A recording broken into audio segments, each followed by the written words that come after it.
paradox is that if you look at the geography of Greece and geography of India, how does a music, a kind of, if you look at Greek at the center, you have a kind of a music that depends on the harmonics, the mathematical harmonics directly. It is indeed true. But you have, on the other hand, completely something that is so different and so atonal, to use that word advisedly, that you have microtones and interpretations that are completely unlike what harmonics talks about. So how do you reconcile these two?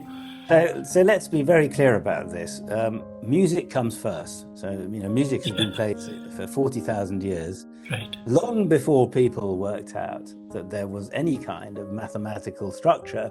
So when Pythagoras, who supposedly discovered proportions, when he did so, it was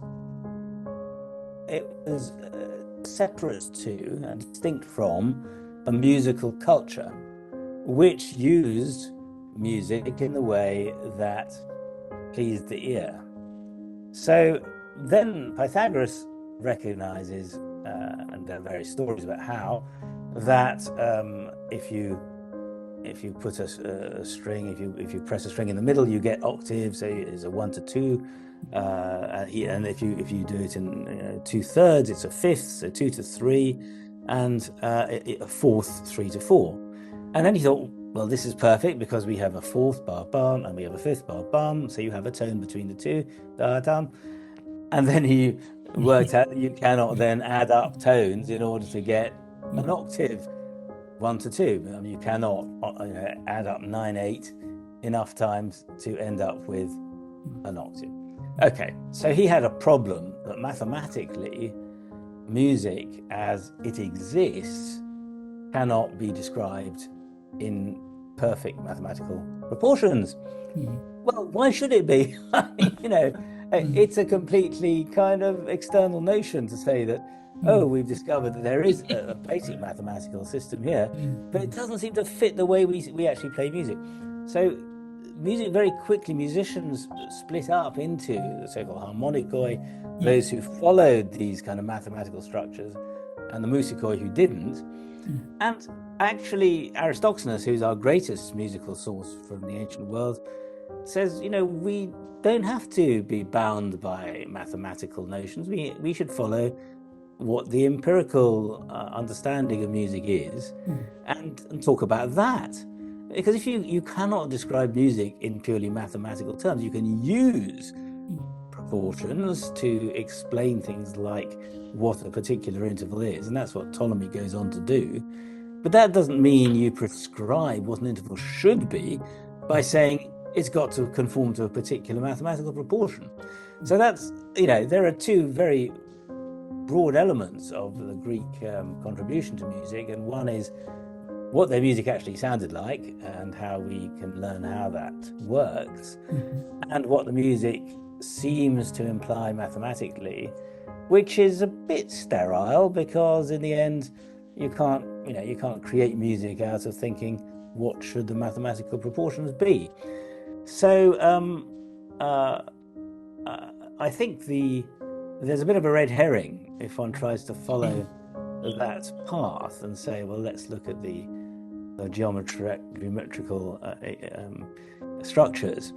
On the other hand, we're very grateful to Ptolemy because he created this 8-stringed instrument, this octachord with movable bridges, and he set the bridges at such a place so you could pluck the strings, bum, bum, bum, bum, bum, bum, and he said this was the tuning, and he gave us the intervals. He gave us the precise intervals between the two sides of the string, so that we can say this is what at least some people at some stage in Greek history heard as being what constitutes a microtone or a tone.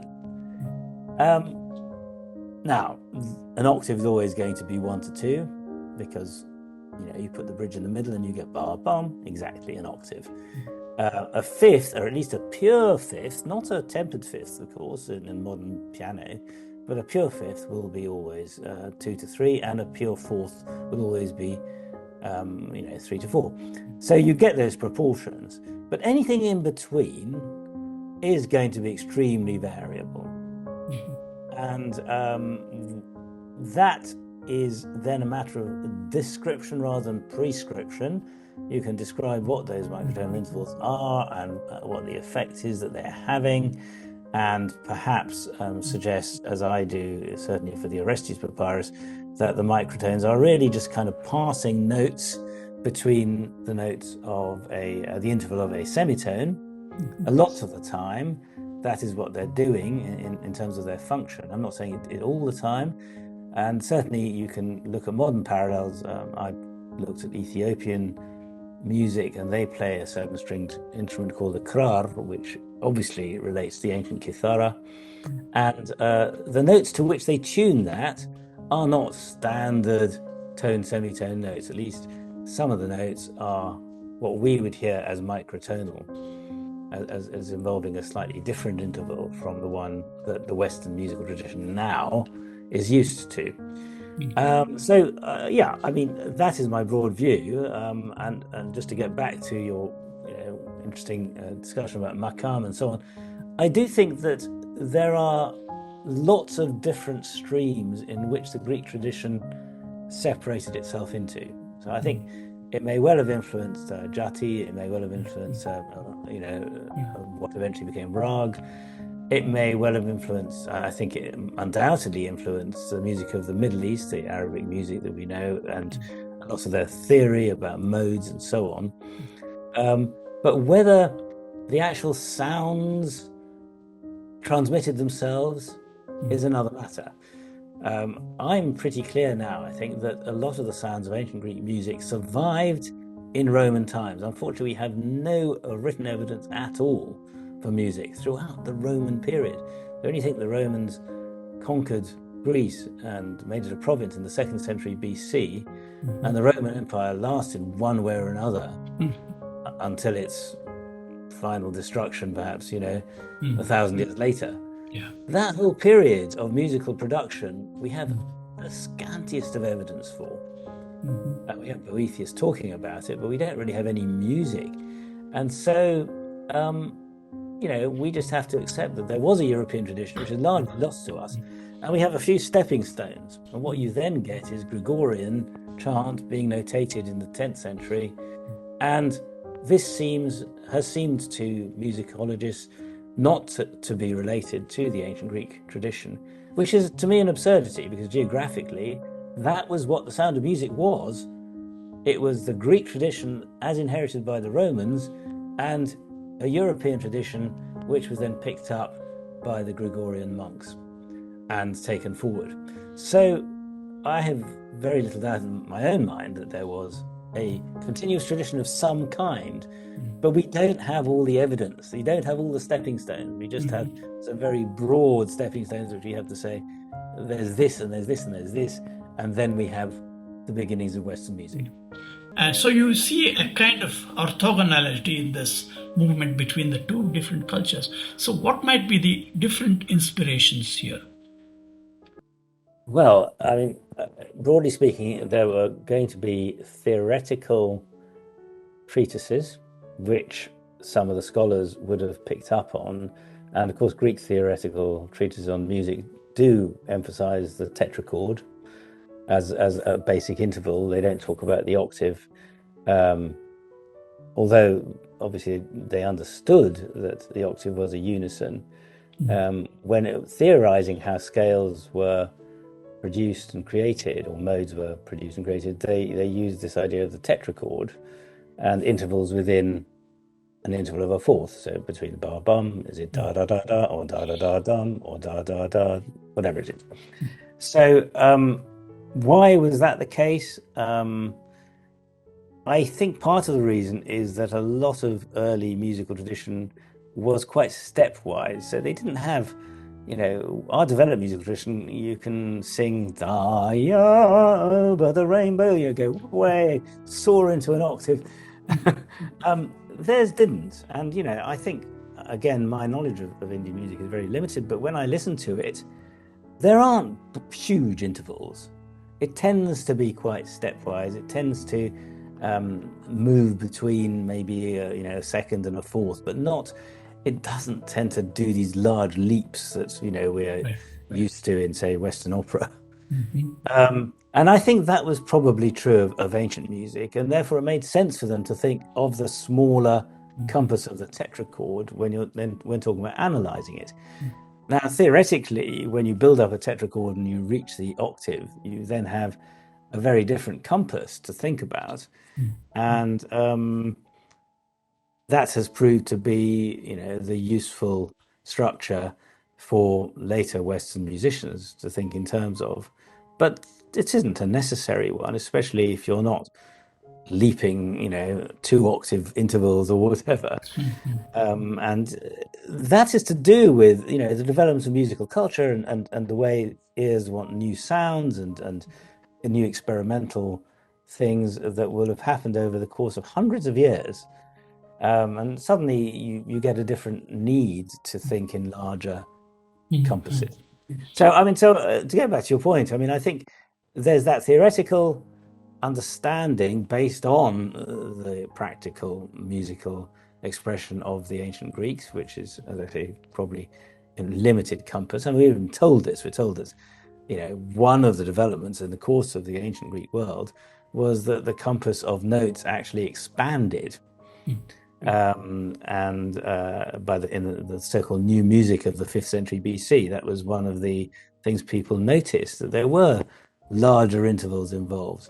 Interestingly, the earliest music, the one that I've reconstructed from Euripides, doesn't show a lot of that. There are a few kind of slightly bold leaps. Other papyrus indicate even bolder ones. So, there are things like octave leaps in one other ancient papyrus from an ancient play by Euripides. So, I think that would have been experimental. So Al-Farabi or other theoreticians would have inherited that.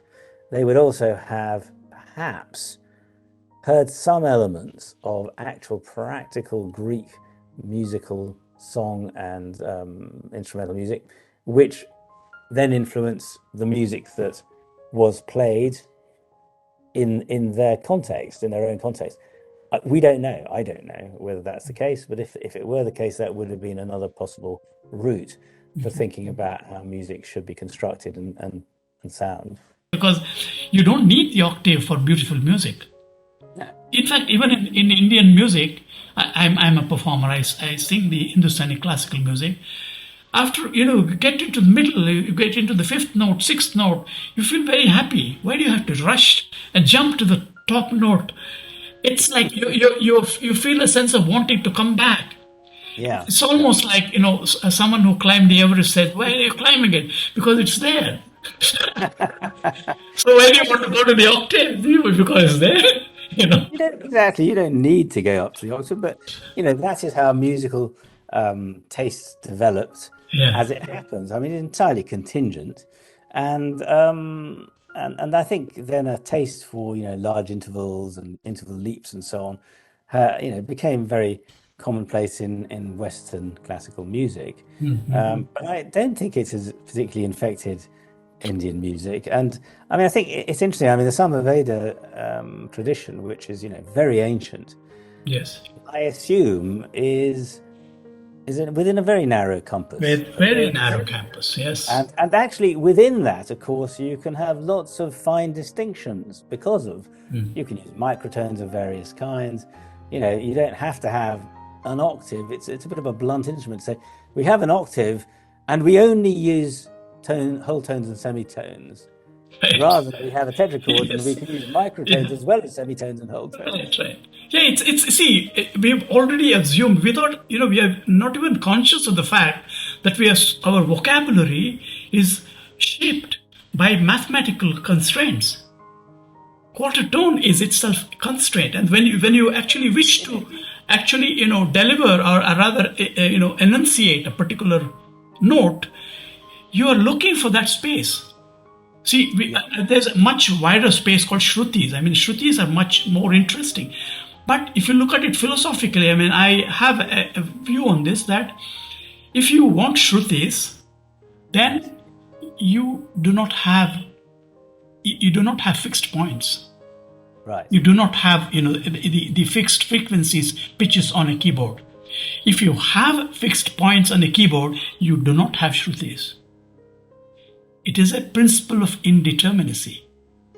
Right. Okay. But then, how does one learn what the Shruti is? Is it just by ear? No, what is, yeah, it is by ear. It is, in fact, I think Mark Levy conducted an experiment in India in the 70s. Yeah. And he studied several performers, and he found that in each performance, the enunciation of a particular note varied by as much as 50 cents, which is 50% of a semitone. Yeah. See, and what happens is that these are conventions that are established by a musician with a given set of audience, a set of people who comprise the audience. So what happens, you have a convention, everyone knows this is the note you're actually meaning to sing.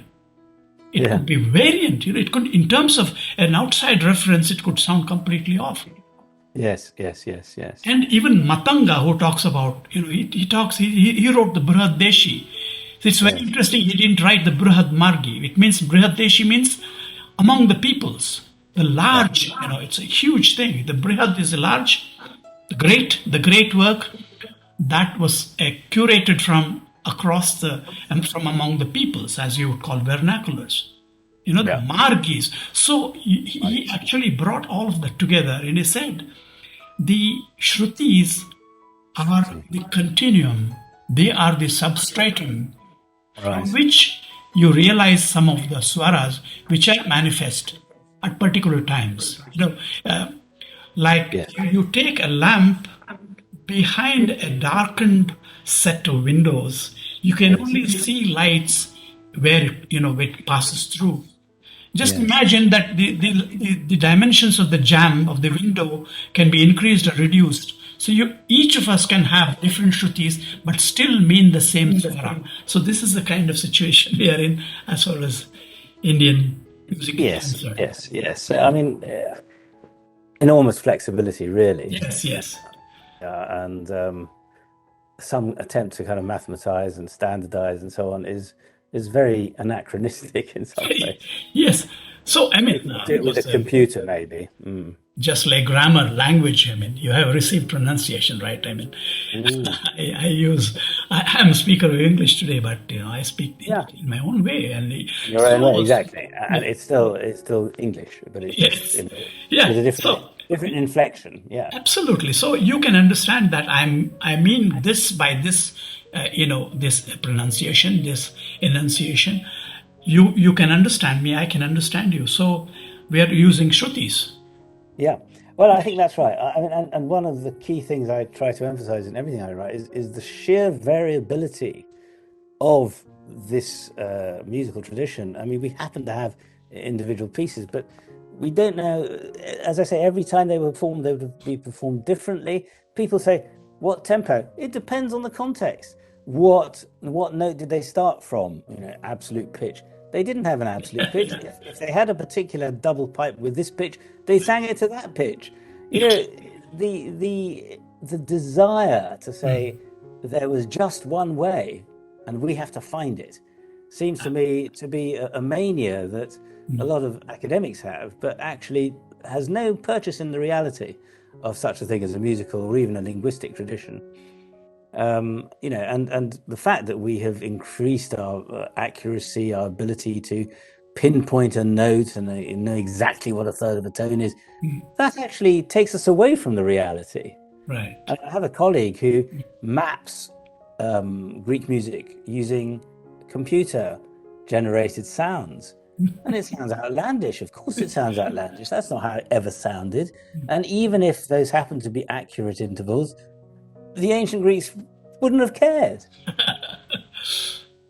Yeah. So I think that emphasis on variability is absolutely key, and people have to live with it, even though scholars want there to be precision in everything that we.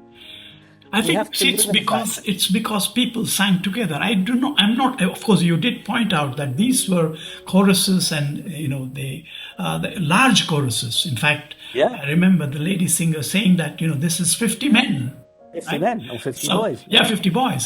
So of course, 50 men and boys. Obviously, you have an octave in so unison. Two boys are singing at one octave. I mean, one octave higher than the men.